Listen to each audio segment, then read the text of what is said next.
So guys, today we're joined with Nikki Kanani, who is the Director of Primary Care for NHS England, and she's waving to us. And we just want to say hi, Nikki, first of all. Hello, hi, thanks for having me. Thank you.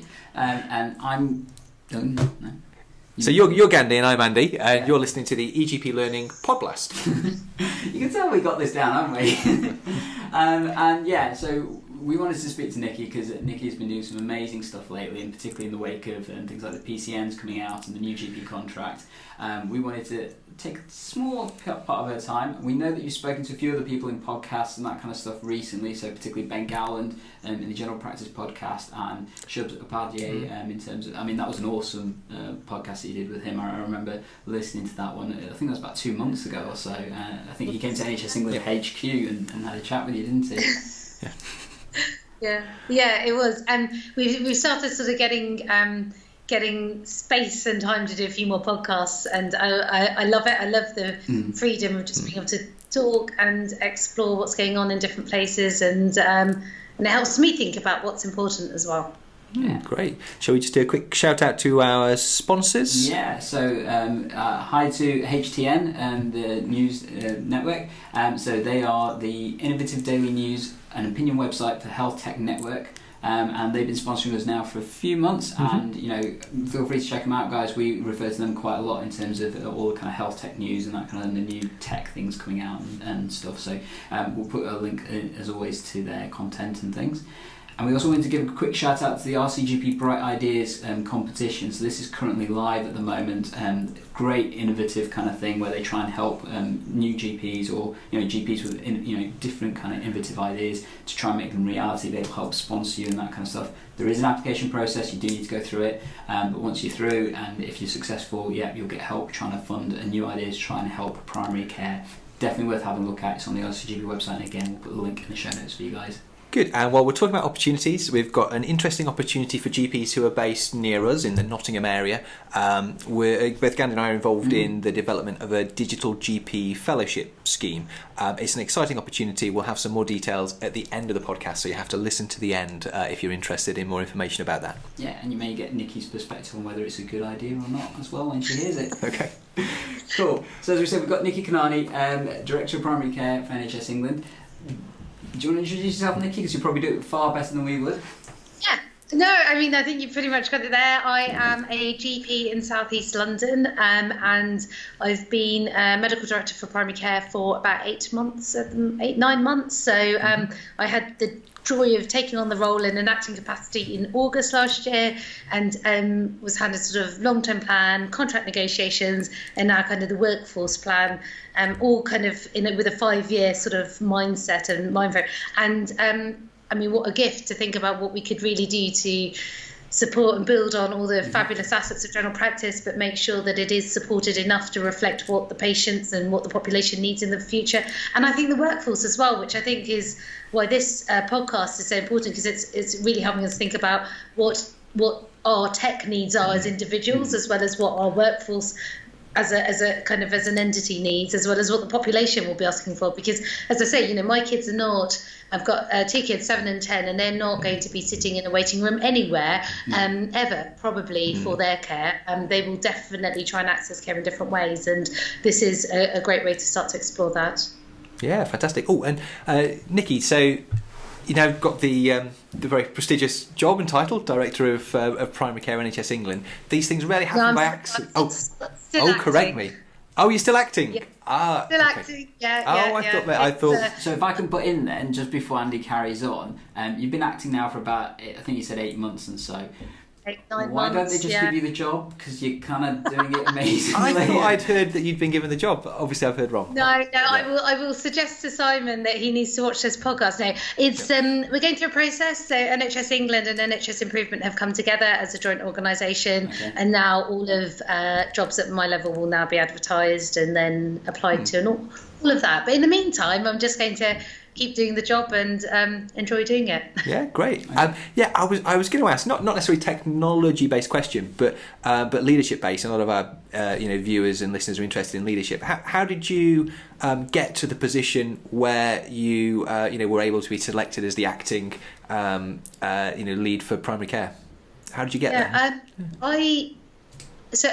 Interestingly, before then, I was the deputy, and I'd only been there for a few months. And I came to NHS England because prior to being deputy, which started last February, I was a CCG chief officer, and I loved that role in that it was very immediate. You could make some really sound decisions for your patients, for your practices, and we did. We saw a great improvement in clinical outcomes, in practices feeling happier, genuinely happier. A PMS review, which was reflective of both what population needed and what practices needed. We got increasing stakeholder kind of engagement survey outcomes and stuff. So the kind of the melting pot of my local system was working really well, but our money was still difficult, and I was sort of being asked in and out of NHS England, being asked to kind of get the money right, and I found it really frustrating. And so as our CCGs moved into a managed structure, I thought it was a sensible time to come and learn about what happens at NHS England, why we work the way that we do. We have got the most brilliant minds, genuinely. I've met some incredible people since I've started there. And we do work in lots of different teams. So primary care, in one sense, helpfully, is in lots of different teams across the organisation. But in another sense, that means it could be really fragmented. So my job is very much about sitting across the organisation, pulling together all the different parts of primary care, which is not just money, traditional kind of GP forward view type stuff, primary care delivery stuff, but the primary care networks, PCSE, the productivity piece, the workforce piece. We have to look at that all as a whole. So so that's how I was deputy. My predecessor resigned at the beginning of August, so I was asked to step up, and here I am. Wow. And I know that particularly that journey you've talked about a few times as part of the Next Gen series. The first time we actually met was at the Next Gen Nottingham meeting, and that is still one of my favourite talks that we had, just because of how open and how honest you were about things, and hearing from someone that is pretty much at the top seat in terms of what primary care can do, and trying to speak for GPs and particularly the narrative you've been giving to GPs about doing that. So one thing I want to say to our listeners, definitely check out the Next Gen series if you've got the opportunity to do so, and if not, I know that they're keen to expand that. More importantly, one of the key things I learned from you was your amazing tech skills, particularly when it comes to social media. So I guess my main question to you was, you are, people say I've got the internet connected into my brain. And I would say that you are far better at managing Twitter and WhatsApp than I am. How on earth do you manage it? And more importantly, how on earth do you keep sane managing? It is quite chaotic. So I think, God, you're part of quite a lot of my WhatsApp groups, and you would be unsurprised to hear that there's another 20 in different ways that happen at the same time. So I don't think we have a choice, actually. I'm not a fan of the word leader, but in these types of roles, we have to be connected. And connectivity is different now. Connectivity isn't a traditional kind of, I might meet somebody every 3 or 4 or 5 months. It might not, it's not that, I'm not going to write a letter. And in fact, I don't even think emails do that for us, It is, relationships are different. It's why I like networks. It's about collaboration.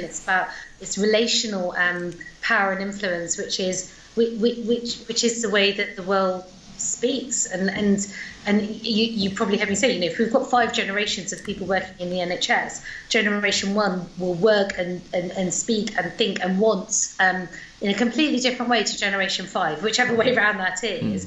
We have to get that. So I do. I do spend a lot of time on social media and on groups, and it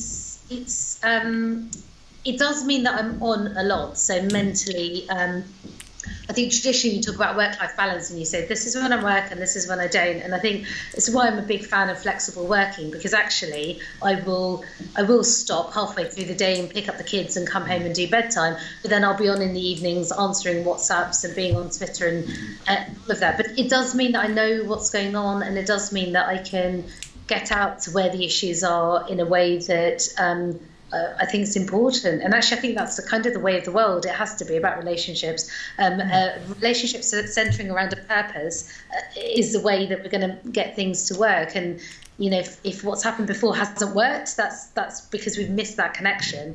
It's chaotic. Thumbs moving. Yeah.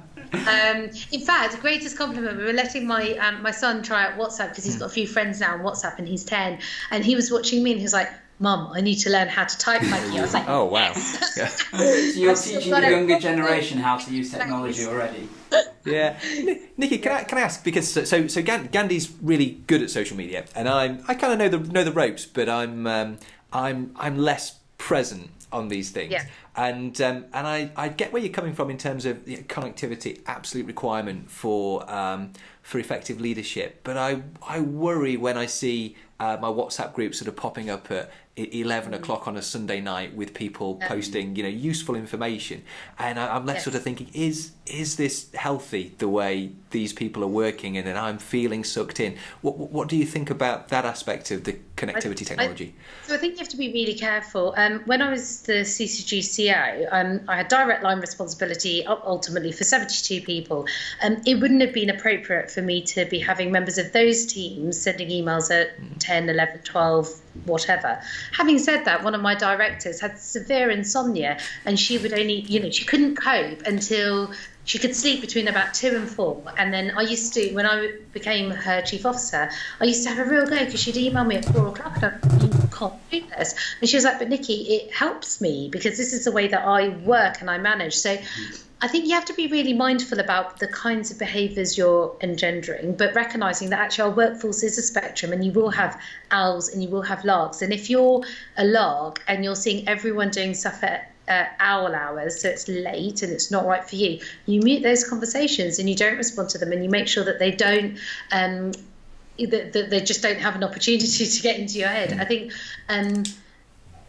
because people work and want to work in different ways, and I think, and it's not just about, for me, it's about having the kids and being able to be present for the kids during the day, but people have caring responsibilities, they have a whole range of other things, other interests, passions, and the social media kind of connection helps with that flexibility. It doesn't replace the face-to-face for me. So the reason that I still go out every week to a different area is because you need that face relationship as well.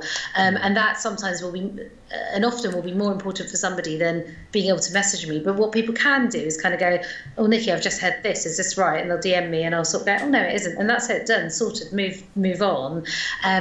So yeah, we have to watch it. But I think we are in a world that's going to be kind of on and connected, and we have to just help people find their own boundaries and barriers, and then help make sure that they stick to them, but give other people opportunities to connect in ways that they wouldn't have otherwise been able to. Yeah, and I think you're right. It's about balance, and I like the suggestion I think came through about batching. So I tend to prefer to kind of leave things alone for a while, a few hours, and then just kind of catch up in a batch, and that works for me. So it's about finding what works for individuals, I suppose. So, my team know, and my old teams used to know, I'd walk in the door with the kids and my phone, I'm pointing to my phone, you can't see it, my phone would go by the front door, and I've got my Apple Watch on, so if something was urgent, someone could get hold of me, but actually then I'd just disappear for a little while because the kids don't need to see the front of my forehead. I need to just be focusing on them, and then once they're in bed, I'm back on, but that's my choice because I get that extra time. So we've got to be better at working out what works for people's own productivity. I'm definitely more productive by being flexible and in charge of my time, and I'm sure most people would be as well. Good. Oh, where are we at? That was fascinating. Your turn. And not all scripted. Yeah. Oh no, it was Gandhi's question actually, but I'll ask it. So Nikki, we've seen you on a lot of other podcasts, or not seen you, listened to you on some of our friends' podcasts over the past few months, and there's been a big focus on primary care networks. Understandably, the next big thing. What support do you... So a lot of expectations that primary care networks will be involved in the digital transformation, or will be using new technologies at least.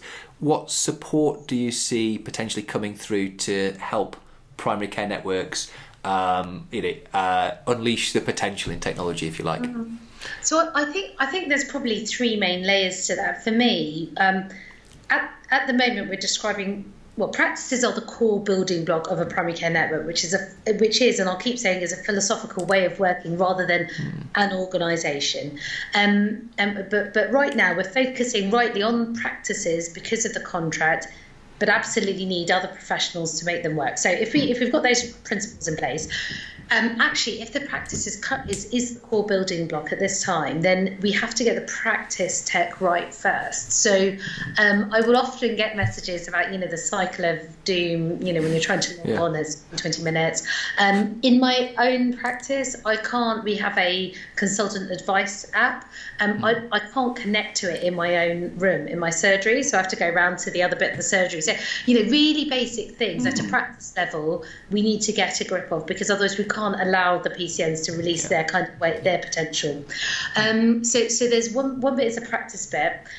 Then there is the primary care network bit, which is where it gets really exciting, because it could be anything, really. It could be anything from workflow optimization to the way that you triage, to the way that you deliver care remotely, remote group consultations, remote MDTs. Any of that is genuinely possible, and that's the sort of stuff that we want people to innovate around. And the reason that in the contract we talk about test beds is because we want to be able to test out innovative models of working, including digital models, which, for PCNs coming and saying, look, we're up for trying this.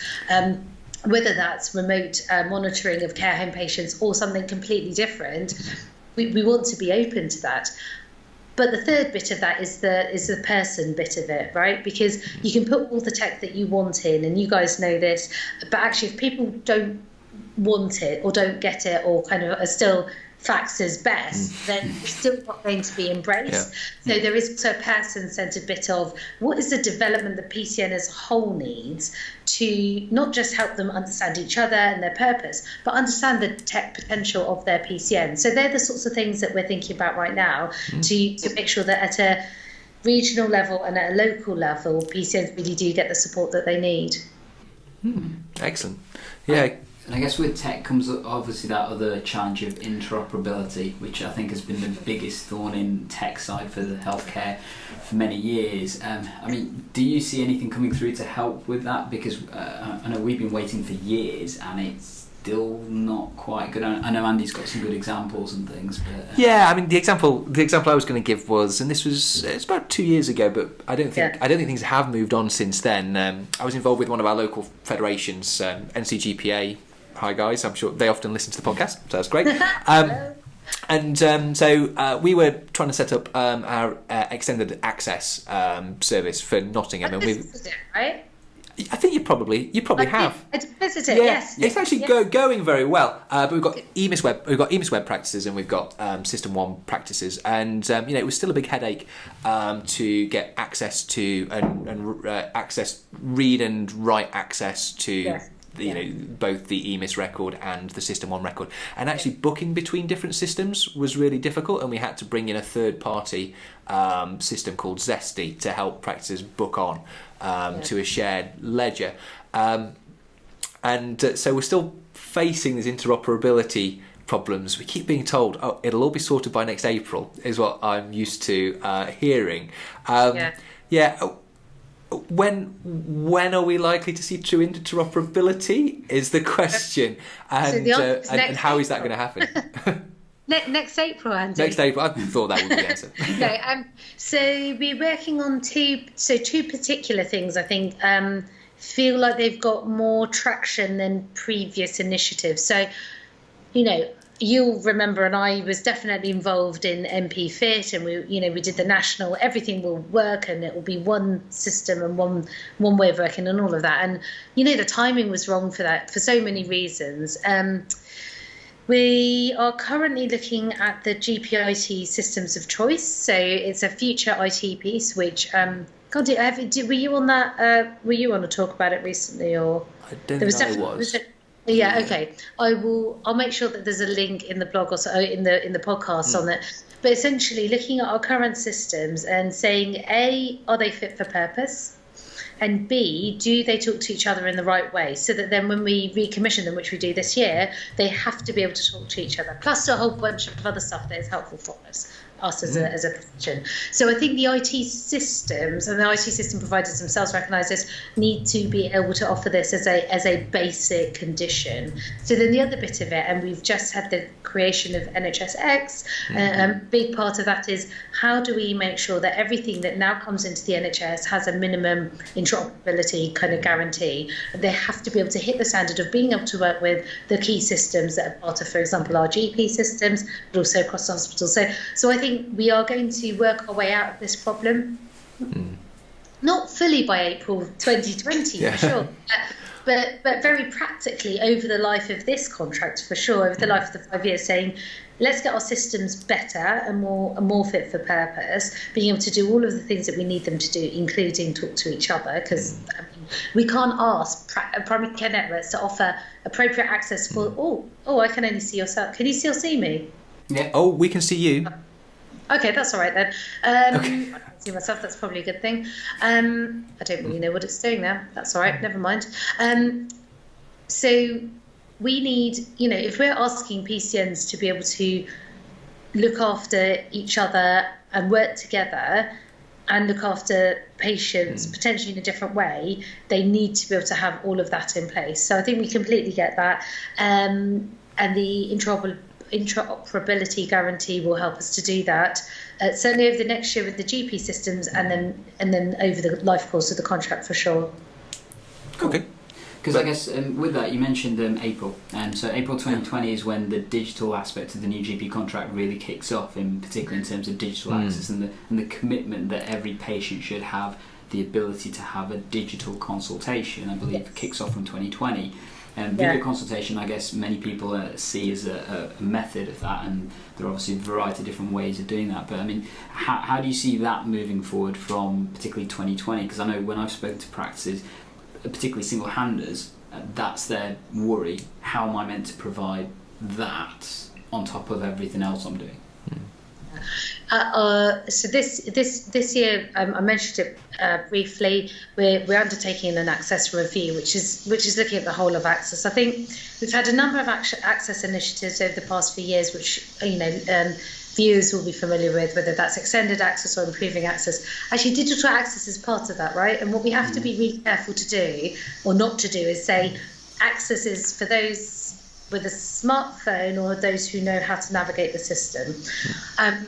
So this part of 1920 is when we start to set out, this is what access looks like at a primary care network level, and then therefore what does a practice within the network need to be able to offer, whether that's digitally, whether that's appointments, face-to-face appointments, who that healthcare professional could be. Because, I had a conversation with somebody up in Bridlington who was talking about their extended access, and they were saying, we could do our extended access and specifically focus on those members of the community who have diabetes that's poorly controlled, that ends up being a range of admissions and, other comorbidities. That's brilliant. As far as I'm concerned, that is what access should be about, not just convenience access. So, but these are big things that we need to work through nationally as well this year. So the practices that are worried, we're trying really hard to be sensible about this, co-produce it with GPC and take everyone on the direction of travel that feels sensible. And I need to keep hearing if it's not. Okay. Because I guess that's really encouraging, because I know when I've spoken to particularly single-handed GPs, that kind of stuff, one of their big concerns over the past couple of years we've seen the absolute disruption of primary care with online providers like GP at Hand, Livy, Q doctors, that kind of stuff, and that kind of method of delivering healthcare. Many people are worried it deals with convenience, it deals with the working well. It doesn't deal with the biggest cohort, which is our chronic disease and our children, effectively. So trying to get the balance of those two things and how that works with digital access, because it seems it favours one particular cohort more so than the ones we need to really tackle.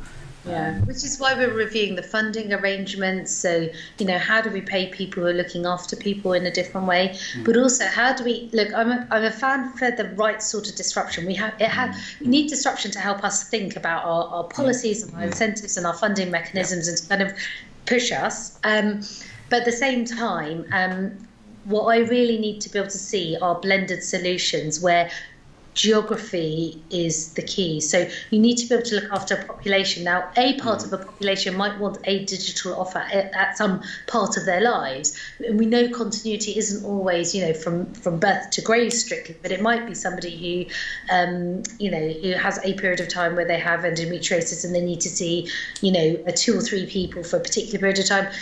Or it could be, one of my patients who came in recently who'd had a very unexpected bereavement and would never have dreamt of needing continuity. So we need to be able to offer digital access, but allow people to have that option of dropping into a practice and have that physical connection with a healthcare professional. Might not be the GP. We're recognising we need that team around us. And then pop back into the digital kind of structures. I'm pointing here, it doesn't really, wherever in the cloud. And people aren't financially incentivized by that. And that's the sort of thing that we need to see, not, lift and shift a group of patients only, without recognizing that people need that longer relationship with a practice as well, or network as well. Because I know, obviously, the thing that's going to happen in the next couple of years as well is the ICSs are going to kick off a lot more and have that hopefully deep integration in terms of, not just practice-based care, not just network-based care, but the entire population itself.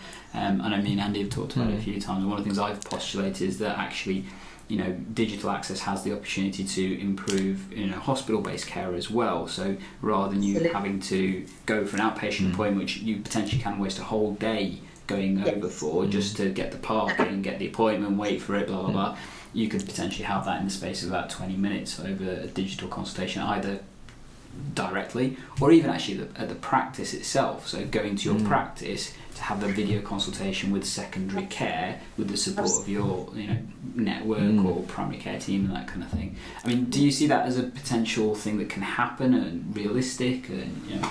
So I absolutely think it's possible. I think that's where the ICS level becomes really exciting, joining up some of the dots outside of traditional kind of primary care and saying, if, for example, and I think we all agree, outpatients isn't fit for purpose. A lot of the time it's a very traditional model. You go in and you wait and you sit.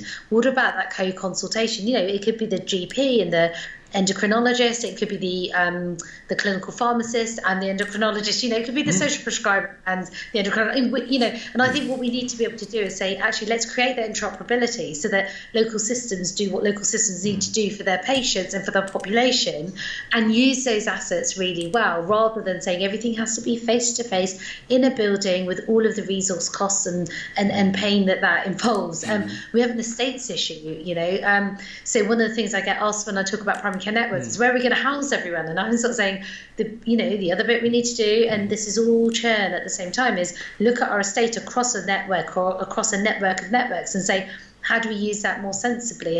And tech has a big role to play in that, as well as answering the outpatient ask as well. Okay. And just with that quick question, this is about us divesting leadership and agency to a more local level, so that ICSs, regions, networks, different levels for different things can make those decisions themselves, rather than us having a blanket approach for the whole country. Okay, cool. So just really quick question. You mentioned the estates. There's one big piece of things left to come out is, I guess, the estates review. Yes. Any idea when that's going to drop? Summer. Okay. This summer. Okay, not too long. Yeah. I think we're both waiting on some of those issues. I think there's a couple of things in there that we want to make sure are thought through really well. Are the concept of what happens to the last person standing. We have to get that right through the estates review, and then primary care capital funding as well. Making sure that primary care capital funding is thought through when we make capital bids and capital allocations. So they'll be the big hitters. I mean, there's other things within that as well, but they're the things that we need to make sure are in there. Yeah. Oh, I'm going to ask a related question as well. Again, not quite tech focused. We recently had the partnership review that took place with Nigel, and it came out to me, us at our practice actually. We were very, very happy to be engaged in that process. That was really, really good. and he made some very good suggestions, I felt, in the report. Something particularly interesting to me was the ability to perhaps convert into limited liability partnerships, and that might help solve some of these issues around the risk perceived in partnership by new GPs or people looking to enter, and that's a barrier for people entering partnership.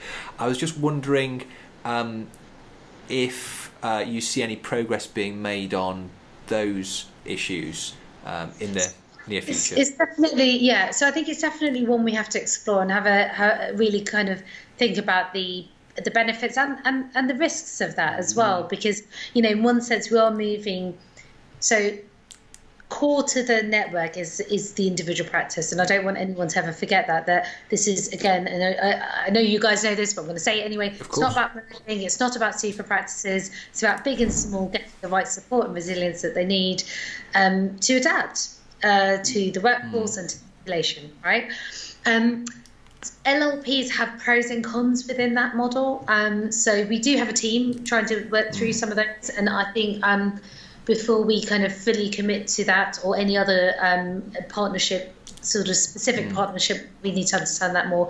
A huge range of the rest of the recommendations have definitely been picked up through the contract, through the workforce work that's coming through. So what we need to just do is make sure we make it happen, and that we embed all of the. So I almost think if we could get the other right, you know, make the job manageable, make the job enjoyable, help people recognise the role of the partnership and the salaried and the, you know, potentially the network level sessional, you know, whatever that is. I'm not prescriptive. If we can help people start to understand all of those different roles, then actually, you know, we will see more people coming through and wanting to get into practice and stay in practice as well.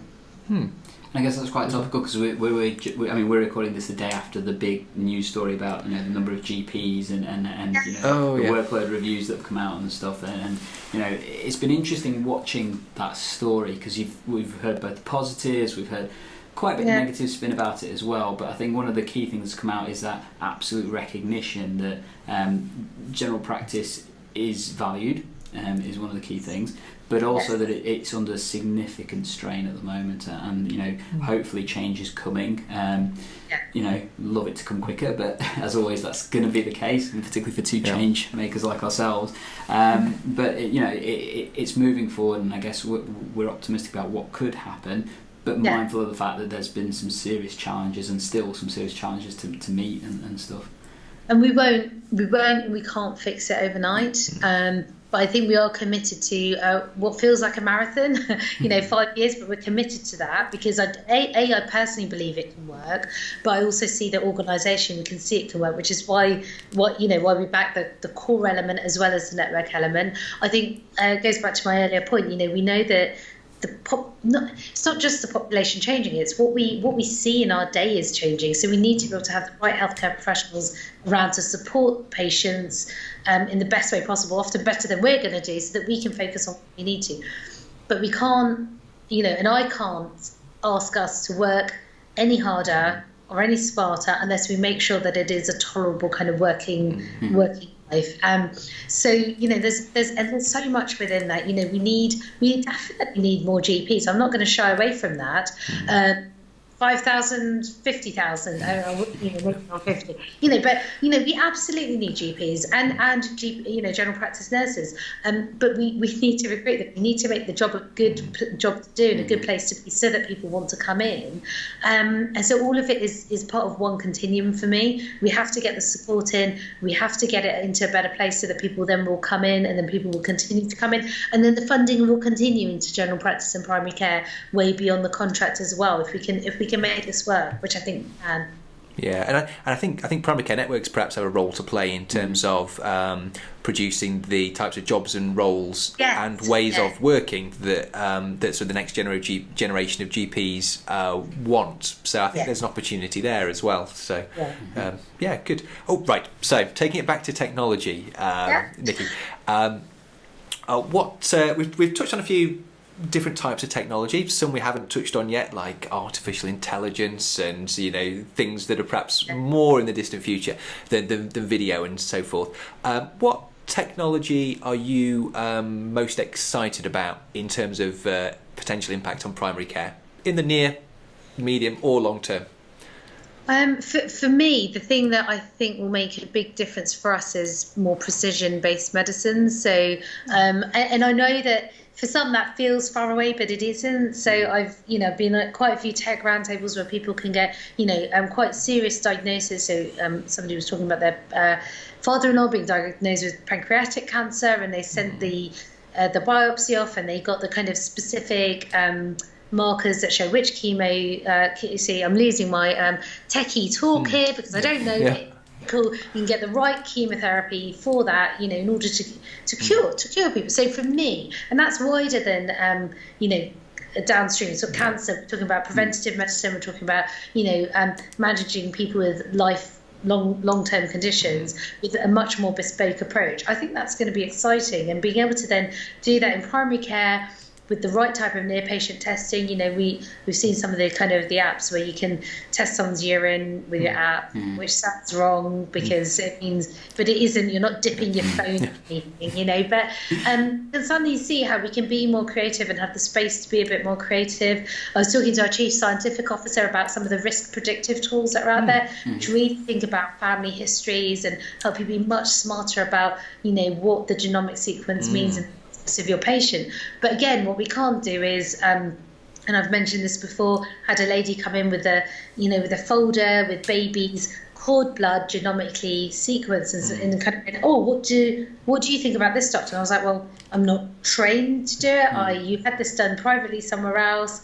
I don't think I can give you the right answer or the answer you're looking for. So we have to do that development as well. But for me, if we can start being really smart about how we look after, diagnose, and think about our population, it's going to have system-wide benefits.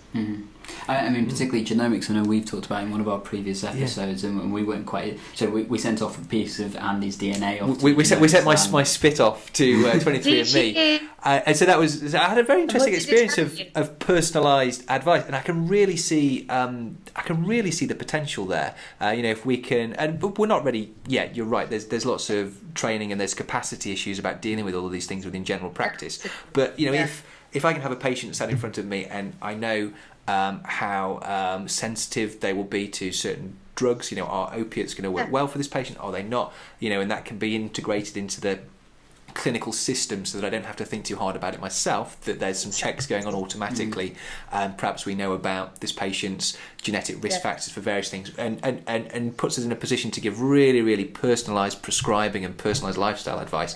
I think that's going to be really impactful and really empowering, and I think patients will potentially be more receptive because it's personalised as well, because it's about them and for them. I think it might be more actionable for them as well. So, I'm quite passionate about personalised medicine. I think it's really got a huge potential. And this is a way that we absolutely supercharge that. And I also think it helps play into kind of our, I'm going to say it in our geeky medical side. Like, we went to medical school, often because we like talking to people, whatever, but also because we found the biology and the chemistry really interesting. And we've, our curriculum is great in one sense, and we come out and we're great at being doctors, but this is kind of the next level of how can we think and work creatively as doctors. So I'm looking forward to that, with absolutely all the caveats that you mentioned, Andy, in terms of governance and training capacity, which we'll need to work our way towards. So if I could ask a tag-on question to that, we've seen huge amounts of demand lately, and it's just growing, and that's contributing to part of the workload challenges that we're having.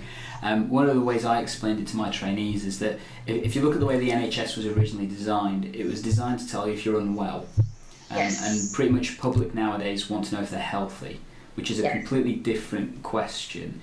Personalised medicine potentially has the opportunity to answer that question better. Absolutely. But is the NHS designed to answer that question?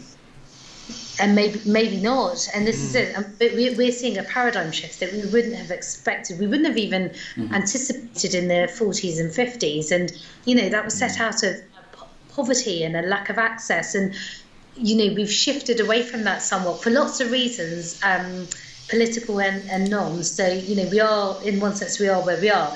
But we need to kind of have some of those big society questions and debates. What is the NHS for?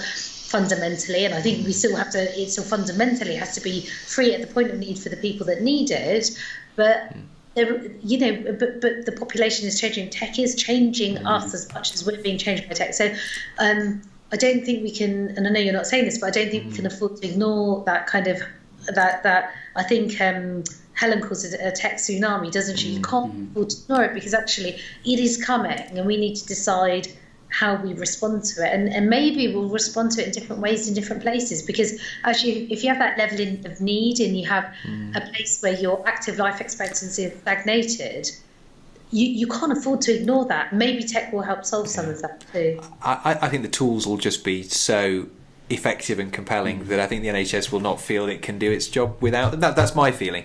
There's perhaps going to be a period where these things are paid for private sector, but then the costs come down, and and the evidence base goes up, and I think there'll be a point where the NHS just can't ignore it, in my opinion. But but also this point about wellness and what health is, what is health about. I mean, I'm fairly techie, in my late 30s. I've got every app going on my phone, so I've got Life Cycle, which tags where I walk and where I've been, and it connects it to my sleep app, my sleep cycle, and my this and that, and actually there's a massive picture of me, and I can tell when I'm not going to have a good night's sleep. I can tell when I'm not going to be as productive, and I probably could have told that anyway, or I bet my mum could tell that anyway. But there's a lot of stuff out there that actually, if we harness it really well, we can help use that to optimize people's kind of wellness, as opposed to even have to tip into ill health. Fantastic. Oh, right. So Nikki, here's another future-looking tech question. So close your eyes and transport yourself 10 years into the future, and you've developed a health problem. You're not a GP yourself, you're someone else. You feel that you need to access the health service. What's it going to look like? So 10 years' time, what do you think it's going to look like for the patient? So I can't envisage not having a phone. So I'm really aware that there's Google Glasses and all that. So if you put that aside, because I'm not quite there yet. Or 5 years, but yeah. I do think so. I think I absolutely get that people have had challenges with sort of the app and everything, but if we go with the eye of faith that we're going to embed that properly, then I'd be able to click on my app, put in my symptoms, be able to understand whether I actually need to see someone, and then actually be able to speak to somebody straight away, be routed to the right person, where my data has been collected all the way through. So it's not that, I need to redo it anywhere. And I think, it might not be the most ambitious thing, but if we've embedded that kind of really clean and joined up pathway, then we're getting a lot further than we have done for a long time. I mean, if we were going 10 or 15 years, we should be so much more smart about it, because actually then I should be geotagged, and I should be able to know what my nearest X, Y, and Z solutions are, and how long it would take me, and actually, if we go even further than that, actually what is the right precision medicine for me, so I see things creep in at different points over the next 5, 10, 20 years that are going to be, they'll feel evolutionary, but actually if we look back, we'll go, God, that was revolutionary in its own way. I do. How much impact do you see practice websites having with that? Because that was another part of the contract that was very small line, but one that said about practices having, potentially networks as well, having their own kind of interface, whether that's websites, social media, that kind of stuff. So that's the thing. I think we were really careful not to. So a website is a way of providing the right metadata, but that's what it is, right? It is the right metadata for a person, whether it's now or in 5 or 20 years, can find out what care they need, or where to go to get their care if they need to physically get it. So right now, we're definitely still in the age of the website, aren't we? So people will still kind of go, what's my local surgery? And pretty much it's open, except for me, who goes, who are the staff there, and how diverse are their staff, and what do they do, and what services do they offer? That's me, because I'm really boring like that, and I sit and look at things like that. One of the other functions of a practice website is actually for potential applicants in terms of job scoping and that kind of thing. So I definitely think that profile is important, but fundamentally that metadata could be translated into anything. It could be into a Google kind of search, it could be a Facebook page, it needs to feel right for that population, I think. And so I think I might need to go back and check. We've tried to be quite careful about what we're asking for to make sure people have a presence that's useful without saying it needs to be a prescriptive, one-size-fits-all type of thing. Cool. Okay. Cool. I'm going to ask you a question that's going to take you back to your inner geek now, because you mentioned about the fact that us medics all have a little bit of geekiness in us, some maybe more than others, but yeah, so I know you like board games. I do? Yeah. So what's your favourite? Well, you're going to hate this, but can I walk around with my laptop? Would that be a pain? Can I just show you? Yeah, no, it's fine. All right. I want to make sure I don't show you how messy my house is, but anyway, there is one game that I love more than anything. It's like MTV. I know. So this is NHS England Cribs that we're on now, right now. We're trying to get all to the show. Yeah, look. I don't know if you can see it. So, Monopoly. I literally have every set of Monopoly going. Oh wow. So I've always loved it, and it is one of those things. I think it was because my mum particularly grew up with all her cousins, very traditional Asian style, and we obviously didn't, but we'd always get together at my uncle's house in Brighton, and we would have very traditional Asian style, 45,000 people in one tiny house in Brighton. And we used to sit up all night playing Monopoly. And you would have like 50 people playing Monopoly, which is essentially not a 50-person game. No. And we'd have massive teams, and it would be, you'd play it through to the death, and they'd be arguing, they'd be fighting. I just love that. And look, this comes back to connectivity, right? It's just about relationships and people. So Monopoly is my kind of ultimate joy. But with kids, I've rediscovered some bigger, lengthier games, which I know that you're less of a fan of, Gandhi. So Risk has been so much. Risk would be my favourite. Definitely. Used to play that at university. I could just sit there and play it. Yeah, the game behind the game I always used to enjoy. We lost you there. I was saying that the game behind the game is what I used to enjoy. The stuff that happened off the board in terms of the negotiations and the backstabbing and the intrigue. It's drama. And then a recent addition, which actually my son's cousin got for him, was Pandemic, which is stopping an infectious disease. Oh my gosh! Definitely. Again, we can play that for hours. So yeah, I love board games. I absolutely love board games. I'm very jealous you have board game nights that I can't get to because Yeah. Oh, that'd be great if you ever made it. Yeah, I know. I mean, I did try. One day I will make it. Yeah, no, definitely. Well, as far as I'm aware, our faculty has green-lighted the future events and stuff because it went so well our last one. So as soon as we get a date for you, I'm going to wing that over to you. Even if we have to figure out a way of getting you from London to Nottingham, we're going to figure that out just purely and simply because I think we just need to have a game of Risk. Because I don't mind Risk. The only thing that annoys me about Risk is the elimination aspect. So you can get eliminated and then that's it. You go on. True. That's what annoys me about it. I like games that have everybody. Don't get eliminated. Yeah, that's the stakes. Well, to be fair, I haven't lost a game of Risk yet. Well, there's a challenge. I've only played 3 times, so I don't really have the greatest N equals sample to take it from. It's the board games and chai that gets me. Anything that's got chai there as well, I'm there. So interesting that you mentioned that. We had Farah Jamil come up and speak to us as part of the BMA Roadshow recently, and we actually took her to a chai place in Nottingham straight after, where she said she had the best gajo halwa she's ever had. Oh, give them a shout, Gandhi. Yeah. So this is Chai Wala. It's an actual chain of chai stores that's opened in Nottingham about 3 months ago. So yeah, guaranteed. If you make it up for games night, we will take you out for chai. I'm sure Sonali and a few of our other friends will be there to join us as well. Yes, that's a done deal. Definitely. Cool. Right.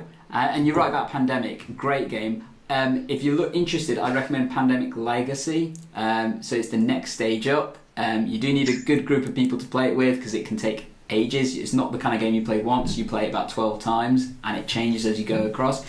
Up until recently, it was the highest ranked game of all time in terms of popularity. It got knocked off about, I think, 9 months ago by something called Gloomhaven, which is a little bit more in depth, but yeah, definitely worth having a look at. I will look out for it. Sorry for our listeners that probably zoned out from our geekiness about games, but we did warn you. We did warn you that there'd be a bit of geeking going on. Back to your apps. Yeah. So Nikki, what is your favourite app for work? And we'll ask you out of work afterwards. But what's your favourite or most useful app in your working life? So the thing that actually, and that I should use more of, and that does make my life easier and would do too, is it's just my appraisal app. Actually, I mean, I have pages of apps. I put them in groups, but I have 4 pages of apps. So I like apps. Yeah. But I really like my appraisal app. I like the idea that I can actually just load and be smart. I'm not a good written reflector. I'm much better at talking. He's surprised anyway. But I really like the idea that I can do that and I can be on the go and I can put stuff in there. It does help me think and learn as well. So I've really enjoyed that for work. Good.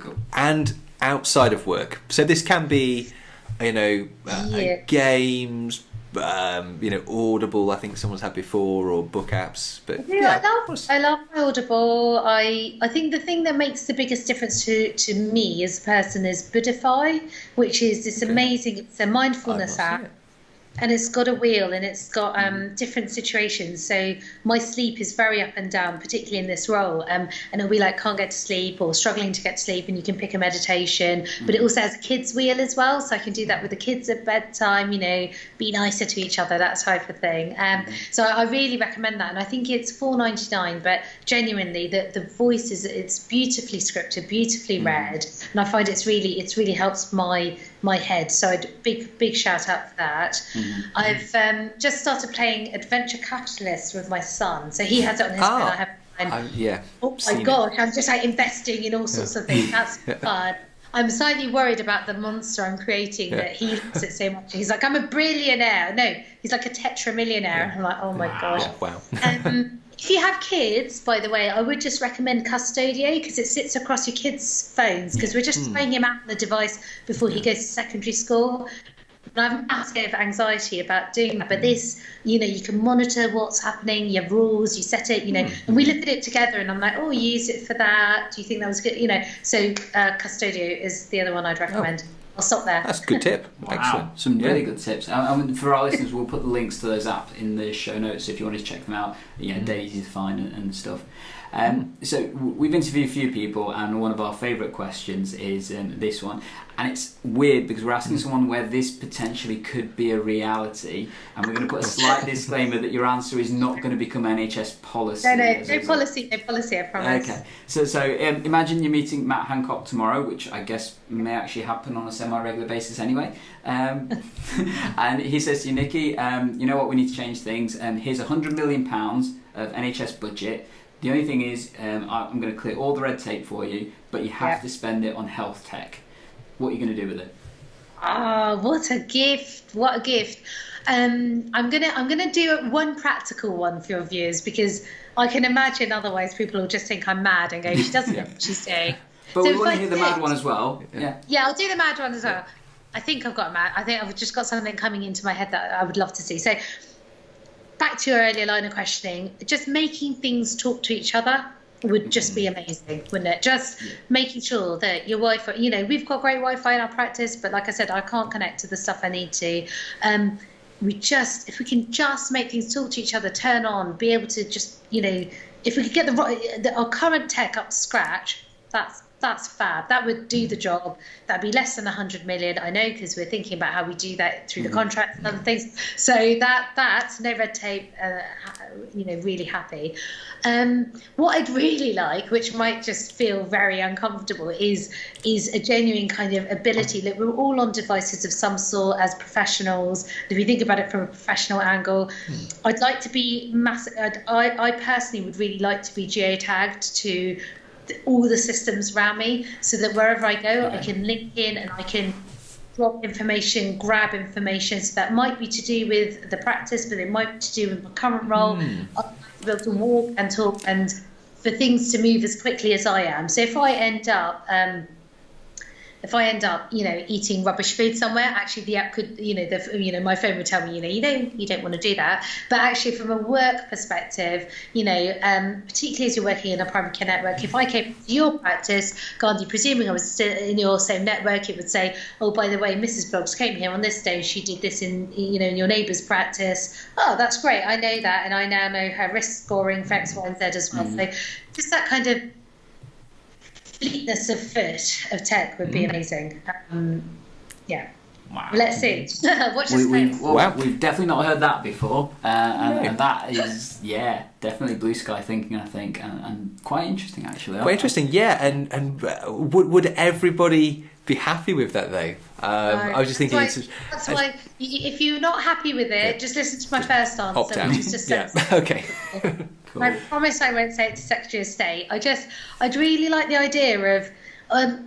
I got quite kind of excited by just the concept of being much more, information being more responsive to you and your location when we were trying to do some work on childhood obesity in my old patch. And we had some of the highest rates in the country. And, again, comes back to my geekiness, I would drive around in the evenings after meetings and I would see people kids congregating in specific spots. I was just like, gosh, if I could just go in and, do something to help those kids at that point, that's could be really impactful. That's kind of been something at the back of my head, but I definitely, I won't say it to anyone yet. Yeah. Wow. Fascinating. Cool. Right. So I guess we've come to the end of our questions, Nikki. So thank you very, very much for your answers. It's been a great deal of fun talking to you. For our listeners, how might they? So I'm sure you have lots of connections, lots of people connecting with you already. But if somebody did want to connect with you or find you, how would they do that? So Twitter's definitely the easiest way. So it doesn't. Which is at Nikki KF. So tweet me, get in touch if you have an issue, challenge, question. Gandhi's got my email address. You could put that at the bottom of this, Gandhi. And particularly if you want to join any of the WhatsApp groups. Genuinely, even if the idea of being on hundreds of groups terrifies you, try out one of our groups. I think just to have that peer support is really important right now. Checking out that what you're doing, the direction you're going is fine, and that it's going to be okay. In a healthy, realistic way, but we will need a bit of that. So tweet me, drop me a line, and always keen to connect you into what's going on. Wow. And I definitely echo those kind of sentiments. I mean, I've been part of some of Nikki's groups since they kind of started, and support and the peer aspect of it is just unbelievable. The people that we've been able to connect with and try and understand things as a result of it has been far better than any kind of leadership course or anything else that I could ever imagine going on, and found it really valuable, really helpful, and things. Excellent. Just before we go, we did mention we had a little thing for our listeners, and admittedly this is more focused on the Nottingham cohort of people just because of the way that the funding is happening, but Andy and I are actually involved in a digital fellowship creation, I don't know, scheme. Let's call it a scheme. We'll call it a scheme. So potentially we have got the opportunity to find some GPs who are recently qualified, and that can be within the 5 years of qualification, and supporting them in terms of role in practice in clinical work, but also similar to other fellowships people may have heard of in terms of supporting them doing a project, and because of our kind of tech love and that kind of thing, we're going to focus on the digital thing. So this is different to the TOPL kind of digital fellowships that are coming out nationally. This is more focused around Nottingham, trying to retain people in the Nottingham area, but also develop some of those things that Nikki talked about actually in terms of digital use for primary care for our local area. So if you're interested, give us a shout, basically. Connect with myself, connect with Gandhi. We'll put a link in the show notes. We might be able to flash something up on the screen right now with some of the details. But it's a really exciting project, and the idea is to equip Nottingham with some future digital leaders, and in the process of being on the fellowship for the sort of projected 1 year term, they'll do projects which will encapsulate learning. Perhaps they'll develop some training material, audit, proof of concept, protocols, policies that we can then distribute to the wider primary care network or networks within Nottingham to really prepare them for the digital transformation. And we'll have created some great leaders to go out into the digital sphere. So that's the idea. What do you think, Nikki? Are you game for that? Amazing. Can you, if you send me the details, I'll send it around my networks as well. Oh, that'd be superb, Nikki.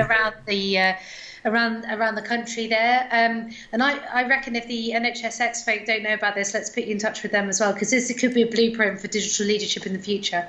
So send me some more information. Awesome. We will. Definitely. Great. Cool. So we'd like to thank our listeners and our viewers, whichever way you're getting this content and stuff, for joining us.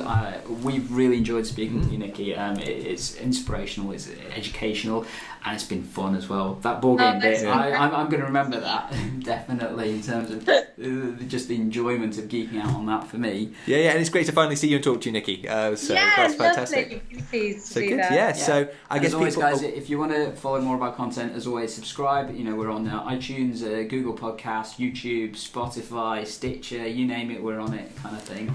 And as always, if you've got any questions or comments, just feel free to contact us. Both of us are on Twitter. I'm at Dr. Gandalf52. And I'm at Dr. A.W. Foster. And we'll hopefully hear from you guys soon. So thanks. Yep. See you Bye, later. guys. Bye, Nikki.